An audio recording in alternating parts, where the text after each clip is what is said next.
Optics do not look good. And But what happens? What happens if they stood in line? They got their Chick-fil-A at noon, and that night they had takeout from a local restaurant. And they very well might have. Exactly. I guess we'll never know that. Exactly. But so you're also calling you out. can't run You're that assumption because you we're are going off of- generalizing all of these people. No, I'm not. I'm going off of what I've been shown. I'm So not the- going to so go the ahead media and is assume misleading things. No, I'm not saying. So you're anti-media. Vinny, see, I wish you would just jump in on this one. Hot mic would never have been not be served good so for well. them. No, this is great. No, I mean, people can do what they want. It's a free country. No, people can't do what they want. I just Companies and businesses are going to fail. That's just the world we live in. It just doesn't look good. Oh, I hate it. My parents own a small business, so I can say it. If your family owns a small business, you can say whatever you want. Well, I hope No, they go that is under, unfortunate. just like everybody else. My hope is mainly that people do both. Do both.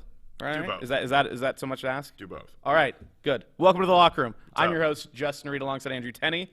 We are the Locker Room, your own Spokane's only sports talk show that runs continuously, of the live variety, How of the about video consistently? variety. Consistently too. And continuously? Yeah. Double C. CC. Yeah, we in that actually email. people don't know this, but when we're not live, we're still running a show. No one just watches. Right. Yeah, 24/7, nonstop. 24/7, 363 days a year because we do celebrate Christmas here. Do you know who we're sponsored by? One of our beautiful We presenting are sponsors. sponsored by a company that is half named by things that don't come out in the winter. Birds. Birds. Boom. But Nailed it. those birds are pretty lucky that they have a chance to not be out during the winter. And 24/7, when we are continuously and consistently running this damn show, we're always presented and sponsored by our friends at Lucky Bird, a Spokane-based e-commerce and digital marketing company dedicated to helping local companies scale in the online world of e-commerce and digital marketing. Visit luckybirdbrands.com to have a down-to-earth, no-pressure conversation about your digital marketing and e-commerce strategies today. It's okay, just don't do it. We're good. Lucky Bird is just great. Was that awesome? so- That was sick. Is that one okay for you? That was one of the better ones you've had recently. Oh, better ones I've had. I've had awesome recently. ones. No, I think you're just attacking me for something that doesn't make any sense. Probably true. That's what we Also do. true. So speaking of, I can't come up with anything there. Nice. No, but on Saturday, you didn't watch the Mike Tyson fight? I did not, but I heard. Did you see some of the highlights? I heard that I didn't miss a lot. There were some really cool things that happened. I think the big part was none of us here in this room ever really got to experience peak Tyson. Right. And so I think just being able to see a guy who, my dad's talked about a lot in terms of how awesome he was to watch and just a ridiculous kind of character, I think was the biggest thing for me. But, he even said, he's like, I smoke pot every day. He's like, I was high before this during the fight. Absolutely. Yeah, What and- would you expect? I mean, exactly. I mean, That's what you want. He kind of looked. I mean, Tyson has always been that kind of oddball character, but it really does make sense to see him just be stoned during a fight. Well, and it's cool, That's peak too, because Tyson. more likely than not, we're going to see him again. He's at least going to fight one more time, maybe two. Allegedly, yeah, Evander Holyfield, who he's lost to twice actually, one via TKO and then one via him biting Tyson biting off Holyfield's ear and then getting obviously disqualified. Tyson's 0-2 against him, and so this would be a big fight for both their legacies. Holyfield's called him out and saying like, I'm ready to fight. Let's do it. Let's get this contract signed. So we'll see. That'd be awesome. That would be really cool. The other big thing was Nate Robinson fighting which Paul? Jake Paul? Jake. They I know. both I had suck, to right? think about that. They both I think suck, so, but I think people generally dislike Jake more, but I don't know. I thought Logan was disliked more because he made fun of people being hung in China or something like that. I don't know. They both had their Right? Wasn't it something like that? Vinny thought that was funny. I don't know. Vinny's Both a big of them Logan really Paul guy. had their time in the limelight of hate and just general Yeah, negativity. he looked like a around the douche. social He looked like a sphere. big tool when I was watching him. So it's really unfortunate that Nate Robinson got knocked out like 3 times and then I finally. don't know. Okay, so the thing that kind of irritated me, and again, I didn't watch the fight. Obviously, I know what happened and transpired in the ring, but the thing that drove me crazy, obviously, the majority of the viewing audience wanted Jake Paul to get bludgeoned to death because of the hate that surrounds him and because of the things that he says. I was there. And I was there just for like it. general douchey nature, and everybody's in Nate Robinson's corner and like, oh yeah, this is gonna be great. Like just pound him. Like it'll be awesome. It'll be justice. This is what we deserve as a country. And then he gets in the ring and he's evidently not a boxer. I mean, to the Paul's credit, both of them, they are fighters. They're previous wrestlers. Like they do have. Especially for people that are just influencers and He TikTokers. looked decent as a boxer. Right, exactly. They obviously have a baseline level of competence in the ring. And so it carries out the fight the way that it does, and Robinson gets knocked out cold, unconscious. I don't know if he has come back to life yet, obviously. That's a joke. But, and then the media takes the whole, now this was just negligent letting Nate Robinson in the ring. This was really unsafe. This was malpractice. And it's like, no, you can't have it both ways and just play the result. Like, that's fair. I like that take. That frustrated me. That was really the only thing that I took away from the entire card this past weekend. Yep. Again, it's a very predictable and typical thing of the media to respond in the fashion that they did, and that I just thought that was stupid. And yeah, but overall, just to kind of finish that off, I love the idea of the fight. I love the kind of like legends idea. Yeah. I love the fact that a lot of proceeds went to charity, and so that was really cool. So I hope they do more of that. Hopefully, Tyson fights Holyfield in the future, and we'll be here to talk about it once again. Next. Boom. Sounders. They won 1-0 to FC Dallas. This is now the 7th time FC Dallas has been knocked out of the playoffs. They're of their last 7 times against either the Sounders or the Timbers. So Dallas has had their struggles against the Cascadia teams. Sounders advance for the 2nd time into playoffs against FC Dallas. 1-0 victory with only 1 goal coming from center back Shane O'Neill, which we have a video here. Was it off a set? Yeah, it was off of a corner kick. Oh, okay. Yeah, and so, yeah, what is it, 49th minute here? 50-year-old that you told me about last week, and really nice corner, actually, really nice pass. And so this was only his 2nd career MLS goal. He's been in the league for like 13 years. So his last goal was in 2007. So that was obviously like a big deal for him. He's pumped. He's also the backup center back too. Oh, really? Yeah, he's the 3rd center back on that team. So awesome for the Sounders. They play on Monday against the winner of the game tonight between Minnesota and Sporting Kansas City. Okay. How do you like their odds against either of those? Good. Clubs? So the Sounders were one of the best teams in the Western Conference this year. Sporting Kansas City got the #1 seed based off of their average points scored per game. But I think the Sounders have a really good shot to make it to the MLS Cup again. This was their 3rd Western Conference appearance in 4 years. Yeah. So that's big news. If they make the MLS Cup again, they have a really good shot at being back-to-back champs for the first time since LA Galaxy in the mid-2000s. At least the Sounders are playing up to their potential. They are. Another Seattle team. Yeah, unlike another Seattle team, of course. So that's Sounders talk for you. My soccer jersey's on for that alone. Manchester City will be discussed when they actually do something really cool when that happens.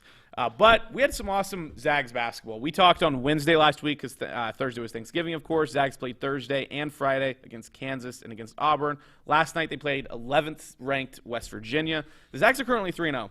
Yeah. Zags are 3-0, and they look good doing it. So I want to start off by asking you, as obviously an avid consumer of Zags basketball and a historian of sorts, I'll give you that, are you more impressed by the Kansas win or the West Virginia win last night? That's a really good question. Because they're 2 very different games, stylistically speaking. I would say West Virginia, actually. Kansas was, 6? Yeah. So Kansas was 6. Kansas is probably going to be the better team at the end of the year. But in a season where teams don't usually have their normal schedule. So the Zags normally, they played last week? They would have normally tipped off 2 to 3 weeks prior against cupcake teams. They would have gotten warmed up. Mm-hmm. Everyone would have seen what kind of offense and defense they were running. So they go into Kansas. Both teams have no idea what each other are doing. Not that impressive for a Zags team that is an offensive powerhouse. Now, we're 3-4 games in. West Virginia was 3-0 coming into the game last night. West Virginia is an awesome defensive team. They always have been underneath Bob Huggins. Zags come in and kind of struggle, and they struggle with the physicality of West Virginia, which is always West Virginia's strong suit. Well, it's a different brand of basketball. It's a very different brand of basketball. They try to slow you down. They rebound really well. They get you in foul trouble. They frustrate you. As Bill has said on the broadcast many times, I mean, the whistles are going to be blown all night just because you're playing West Virginia. And, yeah, obviously it took the Zags a half to kind of get acclimated to that, and there were other things that were happening. Obviously, Timmy was pretty off in the first half. Really off. Yeah, I missed his first 3 lay-ins. Yeah. Like uncontested Yeah, he was like 2 for 10 at halftime or something like that, I think the stat was. But obviously he came back in, bounced back in the second half in a big bad way. But, yeah, no, I would agree, not that I am, all things Zags, but I would agree that this win in particular was impressive because it showed their flexibility and their versatility to play different styles that teams will present them with. And Gino Crandall, who was a former Zag, transferred in, only played a year for them, actually tweeted last night saying it's a big deal that the Zags were able to show that sort of resiliency against a team that in the past they would have really struggled against. Now, they did struggle. They did have some issues, but in the past, they would have given up the lead. They would have carried it along, and then all of a sudden West Virginia comes out and wins by 4. And so they were actually able to hold the lead the entire game. They were, they let West Virginia back into it a little bit when the Zags would get up by 7 or 8. But they've looked really good. The Zags, according to Ken Palm's rankings, which in my mind are like the top analytic rankings in college basketball, actually has the Zags at number 1 with the adjusted offense of 1 in the country and adjusted defense of 17, which is really good for compared to like last year. The Zags finished. Let's see here. They finished with the top-ranked offense, but the 43rd ranked defense last year. So if they can keep up their defensive, and I think they have the talent to do so. Now, they've actually been decently weak on the defensive end as comparatively to their offense, but I think their defense has a lot of potential because they have the athleticism, they have the speed, they have the length, which they've never had before. And I think it's just a matter of time before they understand how the rest. To me, when you start playing with 4 other guys who you've never played with, I feel like learning to play defense is harder than learning to play offense. I feel like if you're a natural offensive player, it's much easier to gel with other offensive players who are natural offensive players. In my mind, I think in general. So we'll see if that changes, but the offense is on a different level. I mean, they showed last night that they can play inside, outside. They can play against, in the half court. They can get out on the fast break. They think they led West Virginia in fast break points like 22-2 or something. So they're playing fast. Their tempo this year, too, on Ken Palm is 11th in the country, which is faster than anybody in the top 40 here that I'm just kind of glancing at. So, I mean, they play faster than almost anybody. Well, and so that was an impressive thing. And Billis, again, called this out, and it was mentioned a couple of times specifically about Timmy and his running of the floor immediately after a made basket by West Virginia. So, especially in the second half, what they were able to do, which was really impressive, was instead of getting stagnant and playing into the hands of West Virginia and playing, a half-court game, they just took it right down the floor, and they made it in transition, and West Virginia wasn't exactly, ready and back on defense. And, you had so many guys making great runs and cuts to the basket the whole time, and also, hats off to Nembhard, too, because they were talking a little bit about how, at Florida, he'd be inclined a little bit more to just handle the ball and really do things himself. But he started facilitating, and really he made some beautiful passes. And, again, everybody was cutting, too. So when you have those guys moving off the ball like that, it's one thing to have those cuts being made, but it doesn't matter if you're not facilitating and dishing to the ball to those guys. And he was able to do just that, and he played incredibly. He played really well. So the Zags were down, 5 or 6 at halftime, something like that, and they were able to – you mentioned a lot of those things that they did really well, and a lot of that came in the second half. A lot of those were halftime adjustments that Mark Few, the staff, and the players made, and they did. They came out in the second half, and they looked like a different basketball team. Now, West Virginia stayed in it because they're talented. They were the 11th best team in the country coming into this game. So I think a lot of people are like, geez, like, why does West Virginia look so good? But I think the Zag fans were spoiled between Kansas and Auburn, beating Kansas, and then Auburn by 23. Well, so just to circle back to the defense a little bit, and again, now I've watched, this season a total of like 45 minutes of Zags basketball, so I have some very underdeveloped and less than nuanced takes, but as I get more viewing reps, I will, I'll have a little bit more to go off of. But back to the defensive question, are you more suspect of their perimeter or their interior defense? Because I thought, just in what I watched last night, I thought their interior defense was actually pretty good. I thought Drew Timme did pretty well. Culver was just making some incredible shots. He was making very good moves and shots. Very incredible offensive display on his part. But going back to the Kansas game, when Kansas started getting back in that game, I'm just like, these guys are chucking up threes wide open. Like, they're not being contested. So that was what stood out to me from a defensive standpoint that was a little bit of a concern. The Zags' defense on the perimeter was much better against West Virginia. It was, for sure. I think part of that, too, is West Virginia isn't quite the shooting team because they're inside out. They're not outside in. They had that one guy, I'm spacing on his name, but he was hitting just about everything. Deuce. His name was he was number 12. Deuce McBride. Yeah, and he actually is a really good little basketball player, so we'll see how he does this year because he actually was a lot of fun to watch. But, no, I think, to answer your question, I think it's going to go back and forth. I think some days they're going to lean more heavily on the perimeter defense, and that's going to open up the inside. I think some days they're going to lean more on the interior of the defense. It's all going to be matchup-based as well. It's going to fluctuate from game to game. It's just a matter of being able to be consistently good at both. Now, you don't need to be great at both. You need to be good at both so no one can really find your weakness. So, we'll talk more Suggs here at the end, but Jalen Suggs makes this team tick. You could tell when he wasn't on the basketball court that this team was really struggling to find any sort of momentum. Now, to be fair, part of that is, an emotional aspect of it. You lose one of your top players, in at the time a very bad looking injury, you're going to be pretty worried. And a lot of the air was sucked out of that building when that happened. Yeah. So it is what it is. But the Zags are looking really good. They play Saturday against number 2 ranked Baylor. Baylor looked really good last They won night. by 13? I think it ended up being 13. Yeah. The Illinois Fighting Illini. I always mess Illini? up. Illini. What a stupid. Yeah. It's kind of cool, actually. It's actually kind of cool. I like the alliteration aspect. Okay, what a turnaround. Fight. Man. Exactly. Stupid, my that's cool. my takes change every minute. More basketball talk. Real quick, we're going to talk 2 NBA moves that happened. Actually, like 2.5. Yeah. But the bigger one, in my opinion, just because it's a trade and was more surprising, was the John Wall and number 1 pick to the Rockets for Russell Westbrook. Thoughts? I don't really see. It doesn't really do it's almost the anything exact for same thing. either team. Yeah, exactly. Yeah, it really doesn't. I feel bad for Bradley. Okay, so yeah, Bradley Beal gets screwed the most for right, sure. Exactly. If we're looking at it just from Russell Westbrook's perspective, this is kind of what I wanted. I think I may have alluded to this last week or the week before, but go on an East team that really has no shot at anything serious. You can flirt and you can fight for, the 7, 8, maybe 6 seed. Yeah. And you can go put up 27, 10, and 10 a game. Like you did with the Thunder. Bradley Beal can be frustrated as hell. And, you can just kind of do your own thing without any sort of pressure and nationally from the media because you're supposed to be contending like you were. OKC, not really after Kevin Durant left, but especially in Houston last year with James Harden. So in his situation, I feel like this is probably good for him. He can go monopolize a city, franchise, and a fandom that quite desperately needs it. I mean, they're probably going to be a pretty potent offensive team. They were last year, too. Obviously, they have no defense at all, but they're going to put up points.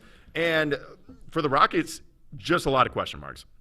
Yeah, Boogie, big question mark. We'll see if Christian Wood on a more competitive team in the West is able to produce at the level that he was able to with Detroit. Kind of a good signing, but we'll see what that actually ends up being with a little bit more of a sample size there. And, yeah, Wall and Harden, I mean, they're both ball-dominant players, so it's a similar problem like they had last year with Westbrook on that team. So and I Wall's don't a worse know. player, and Wall is coming off of 2 Achilles ruptures. Yeah. Or he hasn't played a game in since 2018? It's almost been like 3 years. It's been pretty close early to 3 years. 2018, I think, right? Yeah. I was shocked. I wasn't shocked to see the move because I know that Westbrook has wanted out. To get a first-round draft pick on top of it was probably the best aspect of the entire thing. Exactly. But we'll see if that actually ends up being anything. Ultimately, for both teams, I don't feel any worse or better about either team, but I didn't feel great about either team in the first place. I think they will be exactly what you would expect of who those they thought respective they'd teams. be. That's right. Dennis Green, shout out, rest in peace. And Lakers news, just more solidifying information that they will repeat as NBA champions next year. LeBron, I think, signed a 2-year, $48 million deal, and Extension. Davis signed, and then Davis re-signed with him for a 5-year max 201 or 198 or 190. I saw 190 somewhere in there between 190 and 200. I don't know. It's a lot of money. Literally, the only thing that I thought was interesting out of either of those extensions was that a lot of people assumed that Anthony Davis was going to restructure his contract, or not restructure, but sign an extension that would line itself up with LeBron James in the end of his contract with the Lakers, so that he wasn't tied into that franchise without his older brother, his father figure, really the person who Anthony Davis is a very impressionable person. Yep. Will this be the way for the rest of his career? Who knows? But he's still very impressionable by Clutch, by LeBron. Obviously, they've had a huge hand in all the decisions that he's made over the past year. And so I figured that a lot of people figured that he was going to line himself up with LeBron James so that he wasn't stranded in LA when, he could have options again and go elsewhere. I mean, there have been rumors with Chicago because that's where he's from and everything. But that was the only little interesting piece of either of those deals that kind of struck me a little strangely because he would end up being there 2 years after LeBron James. I think there was a player option on the last year, so technically the only year that he would have to be there would be 1 year after LeBron James. Yeah. But we'll see. But yeah, they're going to repeat. There is nobody that can challenge them. Nobody got nobody improved over the offseason as much as the Lakers did. Which is ridiculous. Especially in the West, and nobody's going to come out of the East and be able to, compete. go round around with them. Yeah. Yeah, not at all. So now we're going to move on to some NFL discussion here. We're going to quickly talk about the Seahawks. Mainly, the two big things I want to talk about is they dominated that Eagles game. I know they only won by 7. A dropped DK touchdown pass and a Hail Mary kept that game from being 30-9. It's hard to get mad at DK, but I say this week in and week out. Because he does it every week. He does it every week. I didn't have a show in 2019, but I've been saying this for over a year now. But like, it's going to bite him and them in the ass at some point. Unless it hasn't he yet. Figures it out. It almost did in the Dallas game in week 3. It didn't really this week. But like, it's hard to be mad because the production is there and because he's leading the league in receiving yards, which is incredible. And the fact that a Seahawk is doing that, it blows my mind. Never would have thought with exactly. Russell Wilson at the helm. Exactly. And or Pete Carroll specifically. It's hard to be mad, but at the same time, he's got to figure the hand things out. Obviously, his hand-eye coordination is not great. His hands themselves are not great. And they're usually a lot of easier things ones. with his forearm. I like know. that was an easy pass to catch. I think maybe he lost a little focus because of the fact that I think it was Slay fell down on the play, so I don't know if that was jarring. I think it is a focus him. thing. I think that's mainly what it is because he has the talent, obviously. I think it's mainly a focus thing. And we have to remember, this guy's only 22. I know. Like but I definitely agree. He needs to get those drops figured out for sure. No, he's incredible, and I can't be mad at him like at all. But like this, if this continues to be a problem, it will rear its head in a crucial moment. So the Seahawks are 7th in sacks. Yeah, in the league. That's awesome because they've had 19 sacks in the 4 games that Carlos Dunlap has been a Seahawk. Yeah, 31 on the year. That puts him 7 behind the Steelers for the league lead. And now they're going to play the Giants, Jets, Washington. I mean, they're theoretically, if they put up 5-6 sacks a game like they have been doing, like they could easily catch the Steelers, and that's insane because at the beginning of the year, nobody ever thought that would be a thing, and a lot of that has to do with the fact that Jamal Adams is having an amazing season. He has 6.5 sacks. He's 2 away from the NFL record from a defensive back, which was Adrian Wilson in 2005 with the Cardinals.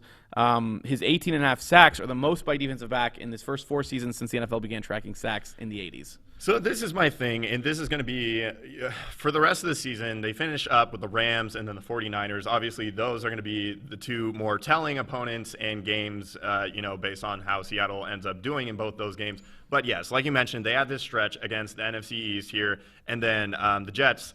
So in theory, the defense should be able to ball out. The defense should be able to stifle, fly around, make plays, and really not put the offense or the team as a whole in bad situations. With that being said, I don't know. We're not going to know until the playoffs what this stretch actually means. So it is a get-right stretch for the defense. And honestly, it's 3 games now. It's the Rams, not the 49ers, the Cardinals, and then just the Eagles on Monday night. They have been playing well, especially considering what they had been for the first, 8 weeks of the season. The Jamal Adams thing in particular, though, I do not think that the way that they use him down around the line of scrimmage and in the box is going to work against the better teams, the better offensive lines, such as the Saints, the Packers, and even the Bucs to a lesser extent during the playoffs. I think that it is very predictable, and the entire league knows how they're deploying Jamal Adams.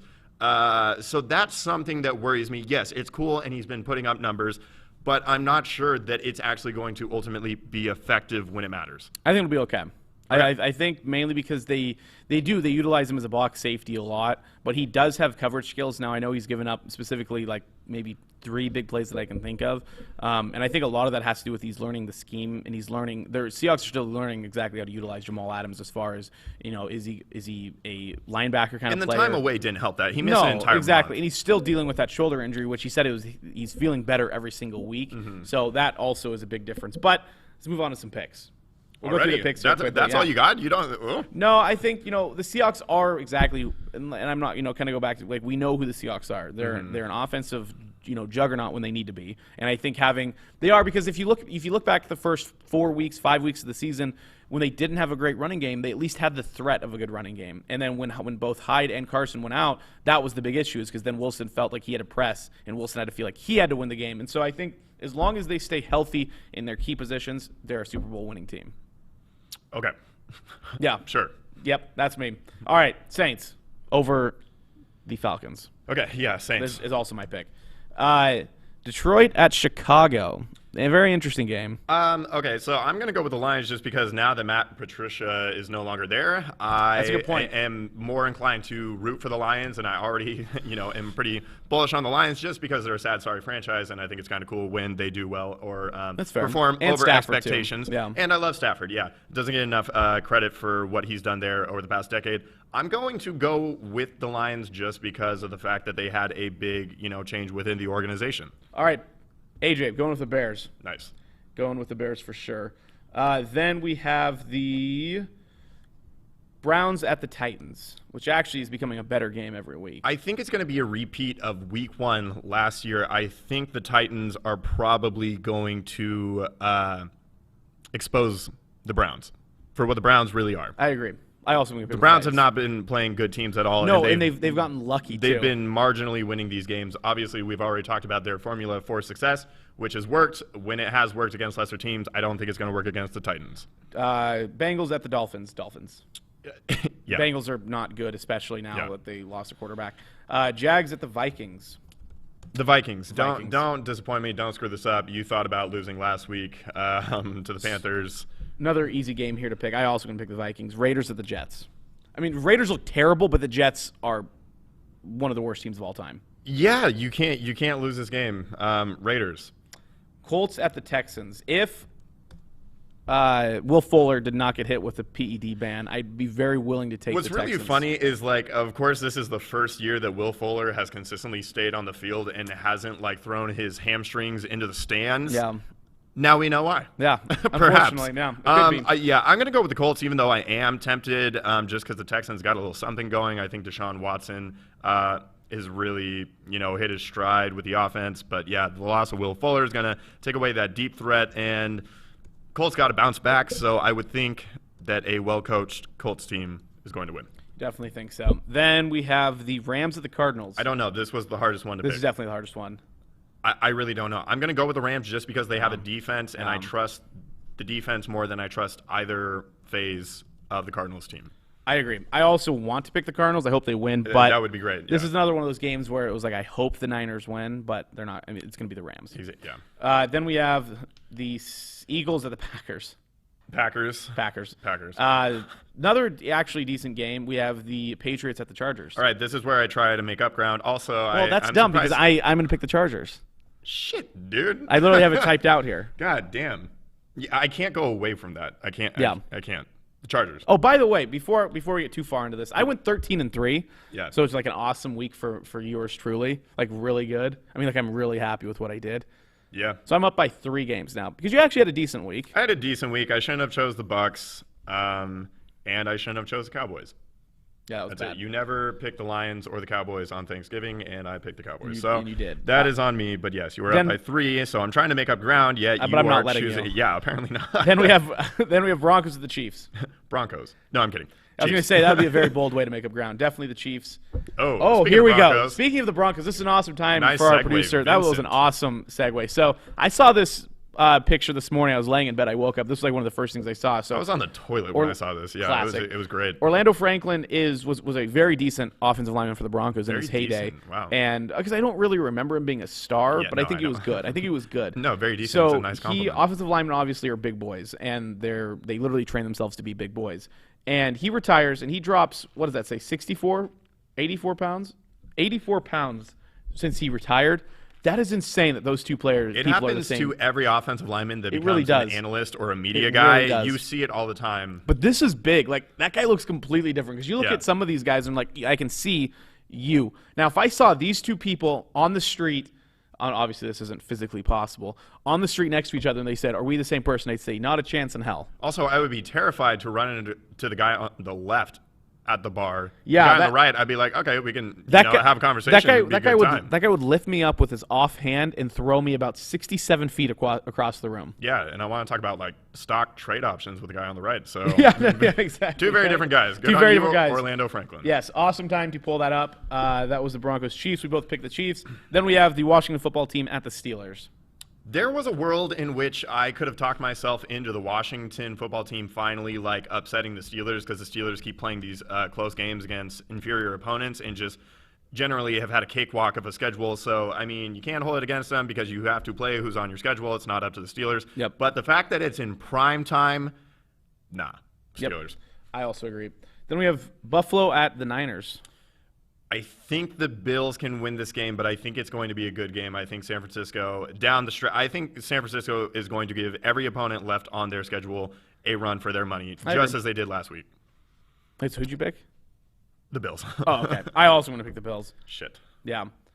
I don't mean sorry, dude. It's fine. I don't know It's what to cool. tell you. It's cool. Then we have Dallas at the Ravens. Ravens have been so bad, but Dallas is bad. Dude, I just after a decade of Jason Garrett, they have worse coaching. Yeah, which is Mike McCarthy, I think, was carried by Aaron Rodgers in his tenure as Packers head coach. Does anybody is there any special teams coordinator that gets more airtime than John Fossil? No. On the Cowboys? No. For absolutely just making boneheaded special teams plays again. That happens. People It's fun, apparently Yeah. Sure. Make the NFL fun again. The Ravens, even though, the Ravens. I was going to say, you're definitely not going to pick the Cowboys. Then, game of the week, Giants at the Seahawks. I just can't wait to get frustrated about this game because the Seahawks, if they do not win by more than one possession, one score, I'm going to kill myself. That's fair. There's no reason for them not to blow out this team. Again, if you are a good team, you pummel on the bad teams, which they refuse to do. I just got a text. Do you know what I meant by offhand when I said he was going to throw me with his offhand? No. Like his weaker hand. Right. Are you a right-handed guy? Yes. So if you try to throw somebody or throw something if you try to throw this basketball 20 yards that way with your right hand, you have no problem. Right. Because you do it with your left hand. With the same accuracy, of course not. No. Exactly. So that would be really impressive for someone with a weaker hand just to Yeah. I don't know. What point are you trying to make? I thought that was I thought it was pretty obvious. I feel pretty upset that wasn't more obvious now. I don't even remember you saying it, so I think that's maybe something that you should have. It was a very offhand comment. Nice. Hey, there we go. See, that's something. I'm doing something here. The locker room. The locker room. We make offhanded jokes. Nice. We're about to be, at least. Then, actually, that's it. Oh, Seahawks are going to win. So my cousin, my cousin Eugene is a big Giants fan. I know he's listening because he commented saying that I messed up the Jets and the Giants. Which I don't think I did, but maybe I did. I don't know. I don't really listen to the Giants or the Jets because they both are really bad. Yep. So they're also not going to have Daniel Jones this weekend. Who, Daniel Jones is how do I put this lightly? Not good, but he's better than Colt McCoy. Are we sure? Yeah, because Daniel Jones has a threat with his legs. Colt McCoy has started a handful of games over 10 years. Yeah, I know. Yeah, so I'm just saying, there is a world in which Colt McCoy may turn the ball over less than Daniel Jones is typically prone to. That's true. That's probably true. Yeah. Right. Okay. What are we on to next? Oh yes, Jabroni. I'll let you go first. Okay. So Vincent, my boy, is going to roll a little clip of PG, who obviously Paul George, that is, of the Los Angeles Clippers, who obviously is coming off a very horrific summer. Who? Exactly. Oh, you're about to tell me. Roll it. And then, the way I was being used, I felt like I was, Doc was trying to play me as a Ray Allen or a J.J. Redick, all pin downs, all I can do it, but that ain't my game, right? You know what I mean? I need some flow. I need some mixes of pick and rolls. I need some post-ups. All that. Just different touches, you know what I mean? And so it was just, that last season was just hard overall. So, crybaby. Kevin O, fact checker, Kevin O'Connor, the Ringer, NBA, awesome dude. So he heard this, saw this, and decided to check it out for himself. So, according to Kevin O'Connor, Paul George finished 33% of his total plays using the pick and roll, which was a career high. The prior high for Paul George was 25% in OKC. So that's very different from a Ray Allen or J.J. Redick style role. So I just am tired of Paul George. I'm tired of him talking. I'm tired of him getting in these beefs and these tiffs with people that are just better than him and actually come through in the clutch. And just stop talking. Since he broke his leg, he has become such a whiner, such. He's become Everybody's and attacking it's so me. sad. It's so sad It is because I sad. loved what he was in he was a Indiana when they were stud. like butting heads with those Heat teams Yeah. in the Eastern Conference Finals. It was awesome, and now he's just a shell of himself. He's kind of a joke. He's a walking meme, and his overall stock could not be lower. Fair enough. So, Paul George, Jabroni. All right, we're gonna do mine, and I honestly do not want this to be taken the wrong way. I thought about this take because of what was given out. I just want to say I appreciate your conviction and your opinions. You give me so much anxiety. I really so. I just let's play what happened first. What happened this weekend? The little video here that I have.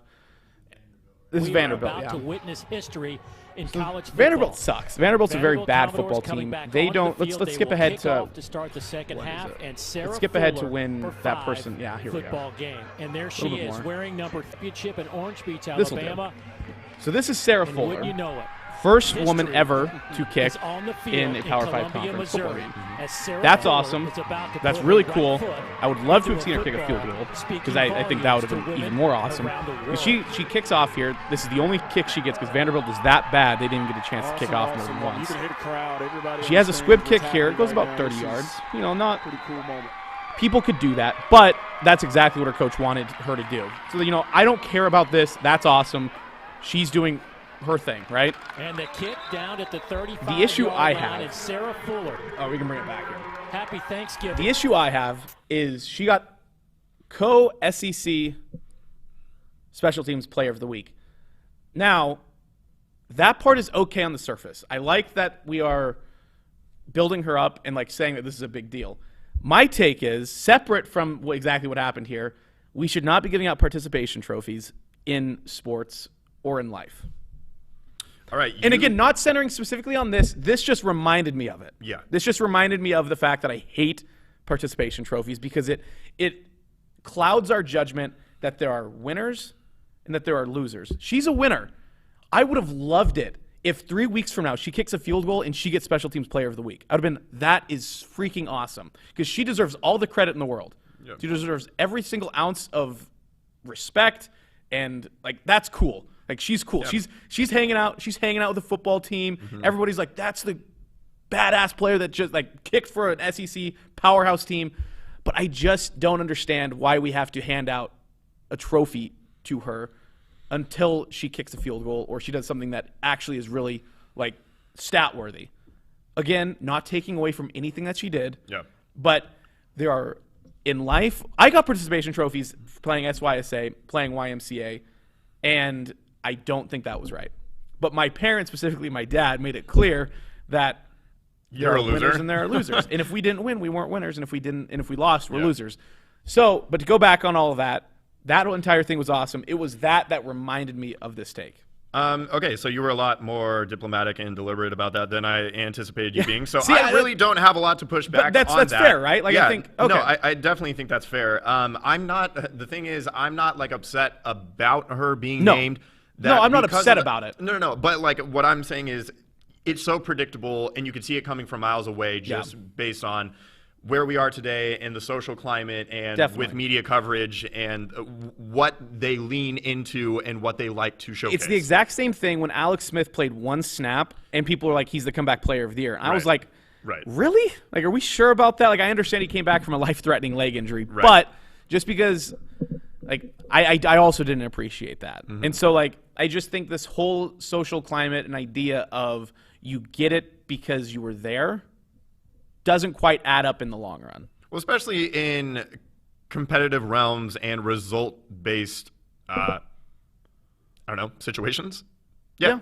I don't really have a lot to push back on that. I agree with you. And I But think that you're was right. really cool. Like, that was, I mean, Yeah. the players and the coaches, like, patted her. Would- So did you hear what she said at halftime, too? No. Like, allegedly, she got in the face of her teammates and said, is this all we have? Like, seriously? Oh, hell yeah. Like, she was like, we have to cheer when we get first downs. Like, we have to be excited for our players who make interceptions, who have turnovers. And, like, you guys are so quiet. And I guess coaches came up to her and said, we That's just what's haven't up. had the balls to say that, like, this entire Nice. season. The head coach got fired. Oh, he The head did? coach ended up getting fired after Oh, was that this Derek game. Mason? Yeah. Rip. He got Former fired Stanford after this game. defensive coordinator. Rip. Yeah. Yep. Rip Derek. So like that's cool. Like she stepped up. I mean, she won the SEC soccer playoffs. Vanderbilt won the SEC tournament Nice. for soccer, and so she's obviously a leader. So she comes in and she's like, I'm the boss around here. Like I know I'm a kicker. Well, but she's coming from a place of success, Exactly. and yeah, so Exactly. she And has so- the wherewithal to tell him, like, Exactly. hey, this Like, isn't right. This is Like, not this a is winning not how we do it. environment. This is not how we do it around here. No, that's really cool that you mentioned that because I didn't know that. But my next question was going to be, I wonder what the locker room dynamic is like. Locker room talk, the locker room. But that's really cool That is a knowing very that interesting she thought. went up to all of them and was like, hey, this is not acceptable. No, we need to right this ship. And Yep. you guys need to, regardless of the score, when we make plays, you need to get energized about it. Now they didn't put up any points in the second half, but that doesn't take away Yeah. from the fact that Let's she go. had the ability to do that. Because heck, I couldn't do that. If I was in her position, I came and started kicking, and we weren't celebrating. Be like, here I am, like What's 0 up? points. Like here we go. Yeah. Let's do this again next week. Yeah. Let me kick it one more time next week, and let's not score any points. Yeah. So no, that was pretty cool. No, that is really cool. That was the part because see, I saw that report after this entire thing, so that's also kind of a nice fun thing. Real quick, closing time. What do you got? Well, you took my closing time because I was going to talk about the John Wall and Russell Westbrook Shoot, trade. you even told me that beforehand. Yeah, I really did. It's almost like we you not have communicate one? with each other. Well, I was just It's gonna fine if you don't.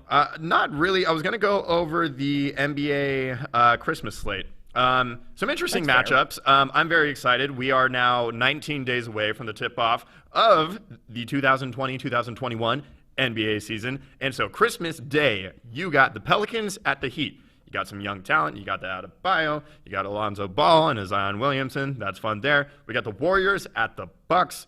Nets at Celtics, a little Kyrie going back to Boston, to an empty Boston, I'm sure.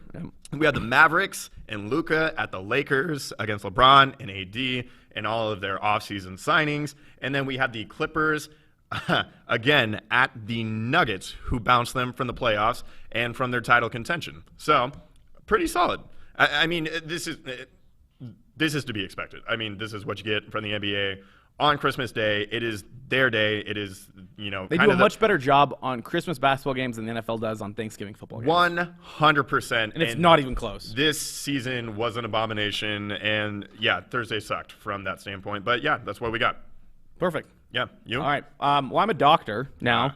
Yes. After my insightful Twitter feed. Yeah, from pretty last hot night. in the Twitter streets last night, were you? I was all over Jalen Suggs' injury. Let's go ahead and play that little tape here, Vinny, where Suggs went down with about 7 minutes left in the first half. He was getting Drives trapped here, there and his still left was foot able to slips take about the 3 charge. separate times and immediately grabs for Travel that on Achilles Ayayi tendon. will give it back to the And Mountaineers here as they I'm look like, to okay, regain maybe the it's lead. an ankle. And Suggs Here I'm like, reaching that's down. not an ankle. You gotta hope and it's just a grabbing the cramp, back Jim. of You his just gotta left hope. ankle, and and then this is not good it didn't news. look great. It didn't look bad. Like that actual part didn't look bad. It was the fact that he couldn't put any weight on it when he first came off the court. So I had He buddies slipped. His left who were foot like, actually skidded a specifically it was couple of Josh Gagger, times, the guy I and was then on he the phone tried with, to who stop is his what you don't momentum like at all. and felt something right He said, like, I Remember this- can't believe he wasn't like playing it off like that bad. Like it was a big deal. Now my thought is it's not so much the pain probably as much it was like I could have just like ended my season and this could be career altering. Yeah. So much as the pain factor of it. Like if I was in his position, I'd be like, great. You mean the shock factor, The basically. shock factor, exactly, And yeah. everything that could have come with it had it gone ever so slightly differently, So right? yeah, exactly. So I hopped on Twitter. I had 1, 2, 3, 4, 5, 6, 7 separate tweets, all regarding Jalen Suggs and his injuries. So he was walking in the back. I posted a little video of Richard Sherman when he was walking after his ruptured Achilles. And essentially, I said at the end, I was like, I think it's time to go get my PhD. At the bare minimum, I'm an expert on Achilles ruptures because I was on every single Yeah. Mayo Clinic, the Cleveland Clinic, Yeah. England's like massive Mayo Clinic type place, like just trying to figure out exactly what it's like. So that is my closing time. My closing time specifically is Jalen Suggs is a stud for coming back onto the court with an ankle sprain. Mark Few even post-game said, Jalen, if you continue to limp up and down the court, I'm pulling you. He was very persuasive to come back into the game. I think a lot of that has to do with, first, he's a competitor, but second, he's a football player. I think if he wasn't a football player, there's a lot of basketball players who don't come back into that basketball game on a bum ankle. Now, Nigel Williams-Goss did the exact same thing in the in both the Final Four and the national championship. He was playing on a bum ankle, and he played through it and almost led the Zags to their first national championship. And he even tweeted last night, he's like, there are very few players in the right. world I saw that. who come back into this game. And Suggs did it, and he played 25 straight, or he came in the second half. He played 17 straight minutes. And or he had a something. key block down the stretch. He was Yeah. making some nice passes, moving the ball around. Yeah, no, he played really well. And I texted you on Thanksgiving morning again, Yeah. First Zag's viewing experience, but it was like the first thing that I saw with Jalen Suggs that really stood out to me was that he didn't run back on defense, and once he did get in the half-court defensive set, I don't even think he cared to know where his who he was guarding. Yeah. And I was just like, okay, top recruit. Yeah. What's going on in this guy's brain? Does he think too highly of himself? Obviously, he made a tremendous impact in that game and then the Auburn game as well. Yeah. Well, if you benched him, No, I know, you and benched him that's for what I was for like. the Thank rest of the God. first Yeah, half. no, I know. I was like, that's some bullshit. Like, Yeah. this is not acceptable. I don't This know isn't what you GU think style this is. basketball. Yeah, exactly. Yeah, that was awesome. So I think maybe there's a bit of a learning curve there. Yeah. But I think you and I are both optimistic that he will buy into that mentality and just that sense of team. Definitely. So I got a text here from Julia, who we have never met. She said that we should talk more gymnastics. Is this your girlfriend? You want to talk more gymnastics someday? Julia. Is she a Simone Biles fan? Probably. Simone Biles has an Uber Eats commercial with the dude from Queer Eye. I think his name's John something. Don't think I've watched He looks that. like Jesus Christ. Anyway, sure. Let's talk gymnastics sometime. Okay. Sometime being indefinite. Yeah. Maybe. We'll see how this goes. But We'll see how desperate we get. Let's see what this pandemic does. do all the other sports Right. before we take that into account. That's right. Exactly. But gymnastics actually is pretty interesting. It's incredible. My buddy Eric, his sister Hannah, is the head coach at Meade for gymnastics, and Meade's historically had an amazing gymnastics program, and she's 23, 22, and she's the head coach of Meade's gymnastics. That's pretty program. So yeah, that is pretty cool. There you go. We just talked gymnastics. We just Julia. talked gymnastics and go Meade Go Panthers. Nice to meet you, Julia. Go Panthers. So that was the locker room. We had our show. We'll be here next week. We shouldn't have any things keeping up. Actually, what day is Christmas this year? Is it going to mess us up? I think it's on a Friday. It is on a Friday. So Christmas Eve. I could do a Christmas Eve morning show. Could you? Are we doing Christmas Eve morning? I don't know. Why are we We'll talking talk about more. it now? It's in a I'm couple just weeks. curious. I don't know. This is the first time it's been brought Do to you the do table. anything Christmas Eve morning? I don't. Christmas Eve morning, no. Yeah. I do prefer Christmas Eve over Christmas, though. Christmas is just depressing because That's all a the bold build-up take. and everything, and it's a what take? Bold. I think it's fair. All right. I think you're wrong. All right. That's that is the locker room this week. This was our 25th show. Yeah. Yeah, we hit Talking the about Christmas. quarter All right. century mark. What's up? This is December 3rd. We will be back next week on December 10th. Same time-ish. Same place. Yep. Same set. Depending on when Justin arrives, his concept Different of time planets. is loose at best. That's a loose argument. All right. We'll see you next week. Thanks for listening to us this week. Thank you very much. Take it easy. Have a good weekend. Thanks for watching The Locker Room on Spokane Talks. Check us out on Facebook as well as our other platforms. We want to hear from you. Join the conversation by emailing us at info@SpokaneTalksOnline.com. And for more sports news, opinions, and content, follow Justin and me on Twitter.